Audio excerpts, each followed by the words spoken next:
Okay, YouTubers, this is the Angry Prepper. So today's video is going to be a quick video on the mini blackout that happened last week or a couple days ago. Right, a couple days ago, sorry. Well, it was Friday morning. And I learned a couple things just in the half hour the power was out. And I realized that I was ready. For the first time, other than Hurricane Sandy and Irene, I realized that when that went down, I was ready. I had no worries. I knew where everything was in the dark, though it wasn't that dark. I knew that I had my battery packs charged, where my flashlights were, where my headlamp were, where my flashlight in the end of the work closet was. The kids didn't panic. They said, "Dad, we lost power. What now?" I said, "Give it a couple minutes. Let's see what happens." With that, the power came back on. But nobody panics. And I like that feeling. I like the fact that when that happened, we were ready to rock and roll without panicking or without getting anxious. It was that simple. Now, yes, obviously, the longer a blackout goes on, the more anxious and the more shitty you can get about the situation. But I felt good at that moment. And the reason why I'm doing this video is because you guys can feel that good and do that good too. I am 1,000% sure a lot of you preppers out there wouldn't have panicked. You wouldn't even bat an eyelash. You'd be like, all right, fuck it, the power's out. Plan B. We're going to do X, Y, and Z. But for those of you that are starting out, for you beginners out there, don't panic. Just go through the motions, guys. Just go through A to B. Make sure that you had everything in place when it happened. Make sure that you know where your batteries are, you know your battery packs, know where your flashlights are, know where your candles and your matches are. You should be able to find this stuff in the dark.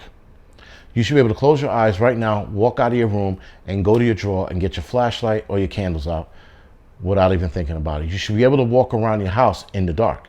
Now, closing your eyes and in the dark are two different things, right? Because there's a sense loss right there, sight. At least in the dark, you can still somewhat see around, right? Depends on your situation. But nonetheless, you should be able to find yourself in the dark. You should be able to know where everything is. You should be able to know, okay, right now, starting this minute, I got to limit my time going in and out of the fridge. Right now, I should run downstairs, get a bag of ice, throw it in the cooler, and put all my perishables in that cooler to keep them cold after the fridge gives out. You should be able to, if you live in a home or have access to a solar generator, get that working. As soon as the power goes out, you should start tinkering with it to make sure it works. You should have been checking on it beforehand, but make sure it works, right? These are the things you need to do before a blackout. These are the things you need to get ready before a blackout. And you have to go through this in your head. You got to go, if the light goes out, what am I going to do? 1, I'm going to go look for my lights. Boom, found my lights. 2, what are you going to do? Make sure everything in the house is good. Make sure everything is off if it was on when it went out. 3, go check on your neighbors, make sure they're fine, right? 4, turn off your gas if you have to. Again, turn off any running water that you might have had running at the time. Turn it all off. That you should be actually doing before you check on your neighbors, right? And then 5, sit back and see what happens. Get your radio out, listen to your AM/FM radio to see what's going on.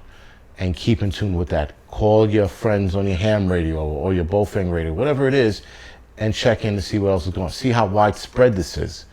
Because the wider spread it is, the longer the power is going to be off, right? What happened here in New York City the other day was a small area in the neighborhood. If I'm not mistaken, it was from 96th Street to probably the edge of Washington Heights, right? Which is like 150-something street. So it was a small area considering it could have been all 5 boroughs. It was a tiny portion. Now, we had the same problem happen last year over the summer downtown. It was from like 72nd Street all the way down to, I think, a little past Union Square. So that was a large area that went out without power. This was a small section and it came on pretty fast.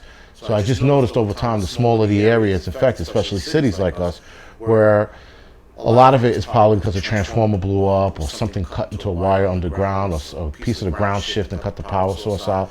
It's always something around that. It's not like in the suburbs where a tree goes through a power line, boom, your power's out, right? It's a lot different here in the city. Sometimes it's just an overload. Sometimes it's such an overload, Con Ed has to shut the power off before they lose it. That's also happened, right? The 2003 blackout, well, the Canadians are blaming the Americans and Americans are blaming the Canadians still to this day about that blackout. When that happened, I was working as an EMT, and everything went according to plan.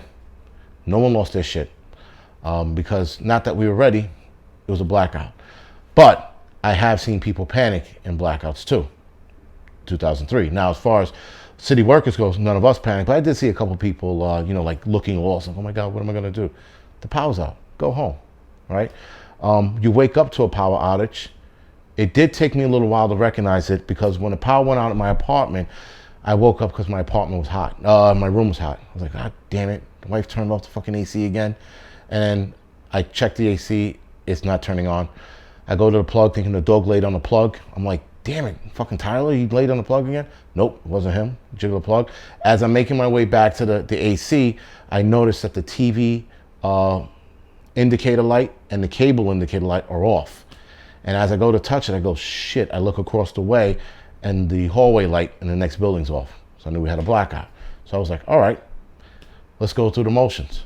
And then the kids woke up, and I started to get my bearings as to what was where. Which, again, guys, you need to know where everything is. Even if it's not a blackout, you need to know that, okay, my bug out bag is here. Inside my bug out bag, my med kit's here, my knife's here, my bow drill's here, my ferro rod's in that pocket. You got to know where everything is. You got to be Johnny on the spot with your shit. You do not want to be fumbling through things ever, right? As at least as a prepper. When it comes to your bug out bag, whether it's a blackout, your end of the world closet, your supplies, you need to know where everything is. All right, guys. So other than that, this is the Angry Prepper. Thank you for watching. You can like and subscribe to this channel. You can also follow me on social media, Instagram, Facebook, Tumblr, and Twitter. And for those of you that are looking to be part of the Gear of the Month Club, check out my Patreon account in the link below. And other than that, guys, thank you for watching.